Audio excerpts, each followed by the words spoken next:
네, 보시는 바와 같이 인생 30일차 단챙이 육아 때문에 외식을 하기가 쉽지 않은 요즘입니다. 몸뚱이는 겉보기에 30일 정도 굶어도 끄떡없이 보이지만 한 끼만 걸러도 그러니까 6시간만 공복이어도 체감상 자체 기아 체험 24시를 겪어버리는 저인데요. 여차저차 하다 보니 저녁까지 두 끼를 굶은 거의 아사 직전에 이르는 초유의 사태가 벌어졌던 토요일 저녁이었습니다. 11시가 넘어가는 시간에 애를 겨우 재우고 뭐라도 먹어야겠다 싶은 생각이 들던 찰나 주간 피크 시간에는 주차 대기까지 있어 맛보기 힘들어진 화성 탑티어 순댓국집이 문득 생각나 가기로 결정하였는데요. 일요일 제외하고 24시간 하는 곳이기에 이 시간에 가면 웨이팅이 없겠다는 생각에 애 안 보고 어디 가냐는 간호부장님의 호통을 뒤로하고 얼른 도망치듯 나가봅니다. 이곳은 경기 남부권에서는 유튜브가 활성화되기 전부터 순댓국 탑티어로 유명했으며 이미 수많은 유튜버분들이 리뷰를 하신 곳이기도 한데요. 제가 신입사원 시절 야간 당직을 서다 회사와 거리가 조금 있음에도 회사 선배가 꼭 한번 소개시켜주고 싶었는지 저를 데리고 와서 처음 맛보았던 순댓국집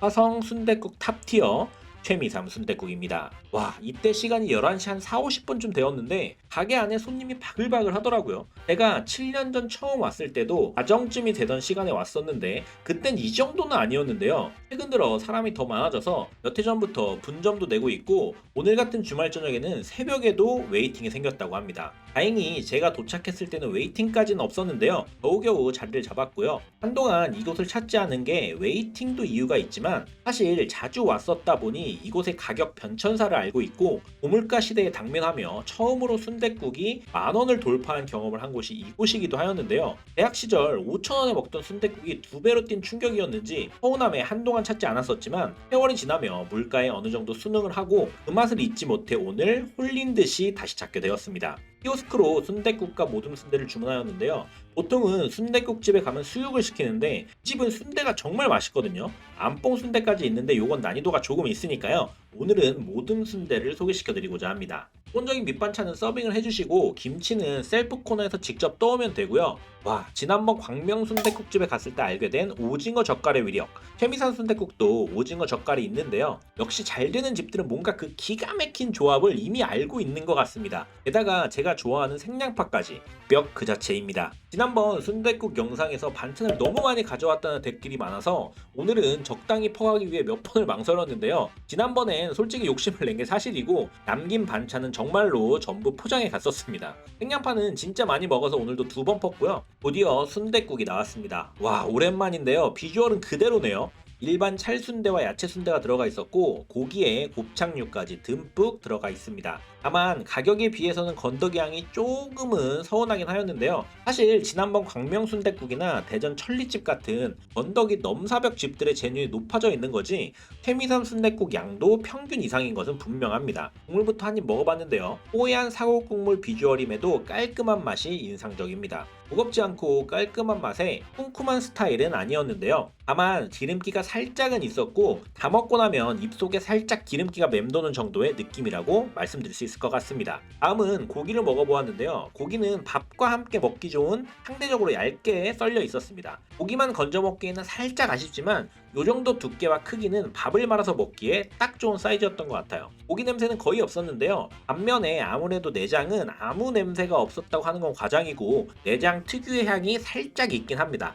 물론 사람마다 기준이 다르겠지만 저에게는 오히려 내장에서 우러나오는 기름이 시간이 지남에 따라 순댓국을 좀 더 풍미있게 해주는 것 같아 좋았고 식감 역시 쫄깃함을 주어서 너무 좋았습니다. 내장이 싫으신 분들은 건더기를 선택할 수 있으니까요. 참고하시고요. 이어서 같이 나온 순대 모듬을 볼 텐데요. 앞서도 말했지만 사실 저는 순댓국집에 가면 보통은 수육을 시켜 먹는데 이 집은 순대가 진짜 찐이거든요. 수육도 맛있지만 혼자 왔다 보니 선택을 해야겠고 당연히 제 선택은 순대 모듬이었습니다. 고기 순대, 야채 순대, 김치 순대 3가지 종류로 구성이 되어 있고 따뜻하게 먹을 수 있게 고체 연료로 데워주시네요. 우선 가장 노멀해 보이는 야채 순대부터 하나 먹어봤습니다. 피는 굉장히 쫄깃하고 속은 너무 부드러운 맛이 일품이었습니다. 비주얼은 안 그래 보이는데 살짝 매콤한 맛이 있는 것 같았고 속도 꽉 차 있어서 한 입에 넣고 씹는 만족감도 너무 좋았습니다. 이어서 김치 순대는 매운 걸 못 드시는 분들은 살짝 매콤할 수도 있을 것 같은데요. 저는 만두도 김치만두를 더 좋아해서 회 종류 중에서 가장 좋아하는 순대였고 김치의 아삭함까지 더해져서 저에게는 탑 오브 탑이라고 할 수 있겠더라고요.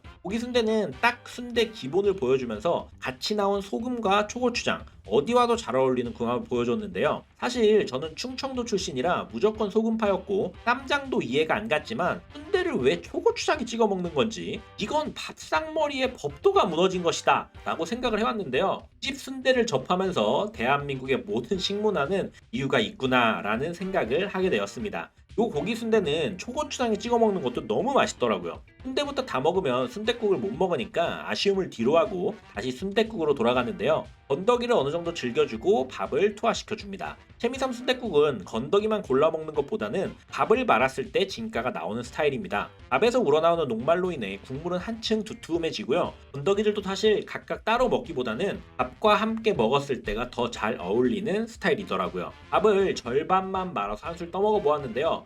그 맛은 와 환상입니다. 야간당직에 지쳐있다 한 입 먹고 눈이 번쩍 뜨였던 7년 전 그 맛이 다시 떠오르더라고요. 집은 역시 밥을 말아야 하고요. 정말 맛있습니다. 소금이나 새우젓으로 딱히 간을 할 필요는 없을 정도로 간이 적절했는데요. 김치 안 먹어볼 수 없죠. 순댓국 한 술에 배추김치, 깍두기, 양파까지 쓰리콤보로 입에 때려 넣었고요. 배추김치는 살짝 겉절이 느낌이었는데 아주 살짝 쓴맛이 느껴져서 100%제 스타일은 아니었던 것 같고 깍두기는 은은하게 달달한 맛과 시원함이 일품이었습니다. 깍두기는 살짝만 더 두꺼웠으면 씹는 식감까지 완벽했을 것 같은데요. 아쉽지만 뭐 2개씩 먹으면 되니까요. 제가 양파를 좋아하기도 하는데 와, 이 집 양파 전혀 안 맵고 시원함이 일품입니다. 이게 보관 온도가 낮아서 시원한 건지 양파 자체의 그 맛이 시원해서 그런 건지 그 시원함의 경계가 모호한 맛이었습니다. 이어서 지난번에 발견했던 요 오징어 젓갈 순댓국 오징어 젓갈 조합 무조건 들어가줘야죠. 고기도 한 점 추가했는데요. 비주얼 죽여줍니다. 와 너무너무 맛있는데요. 역시 이 조합 채미삼 순댓국에서도 추천을 드립니다. 다만 오징어 젓갈의 짠맛이 광면 순댓국에 비해서는 조금 더 있는 것 같아서 너무 많이는 넣으면 안 될 것 같았습니다. 적당히 올려 먹으면 진짜 환상의 맛이었는데요. 기본 순댓국을 어느 정도 먹었다면 이제 다대기를 좀 풀어보려 합니다. 남은 공깃밥 절반을 투하해주고 다대기를 반 티스푼 정도 넣어주는데요. 기본 간이 되어 있어서 이 정도만 넣어도 되는데 다대기 좋아하시는 분들은 좀 더 넣어도 괜찮을 것 같습니다. 들깨가루까지 듬뿍 첨가를 해주면 또 다른 맛의 순댓국을 만날 수가 있는데요. 와, 요 순댓국도 너무 맛있습니다. 다대기에 들깨가루까지 입안에서 묵직한 맛이 느껴지고 밥에선 우러나올 대로 나온 녹말과 내장의 기름이 수많은 맛을 머금게 해주는데요. 맛에 취해 조금 오바해서 오징어 젓갈을 듬뿍 올려봤는데요.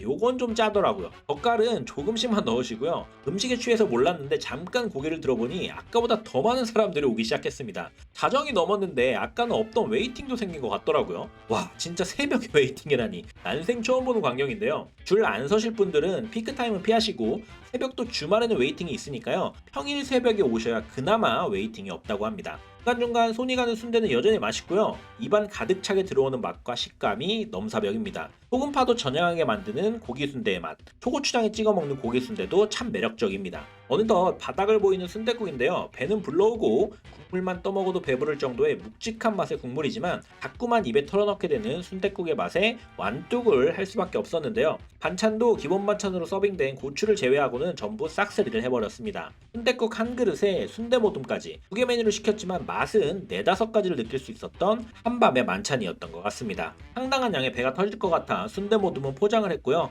마지막으로 나오는 숭늉까지. 숭늉은 저도 안 먹는 스타일이었는데 희한하게 자꾸만 숟가락에 갔는데요. 갑자기 문득 생각이 들더라고요. 하면 인터넷에서 틀리 압수, 아카맛 캔디 압수 하던 저였는데 와 큰일이다. 이거 나도 신도시 아재가 다 됐고 식사를 마치고 나오는데 꼬리를 물고 들어오는 차들과 빈자리가 안 보이는 가게를 보고 오랜만에 와서 다시금 그 맛을 느껴보니 새벽까지 웨이팅이 생기는 이유가 충분히 납득이 되더라고요. 오늘의 리뷰는 여기까지였고요. 맛있게 보셨다면 구독과 좋아요, 알림 설정까지 부탁드리며 전국의 맛집, 회식하기 좋은 맛집 메일과 댓글로 많은 추천 부탁드립니다.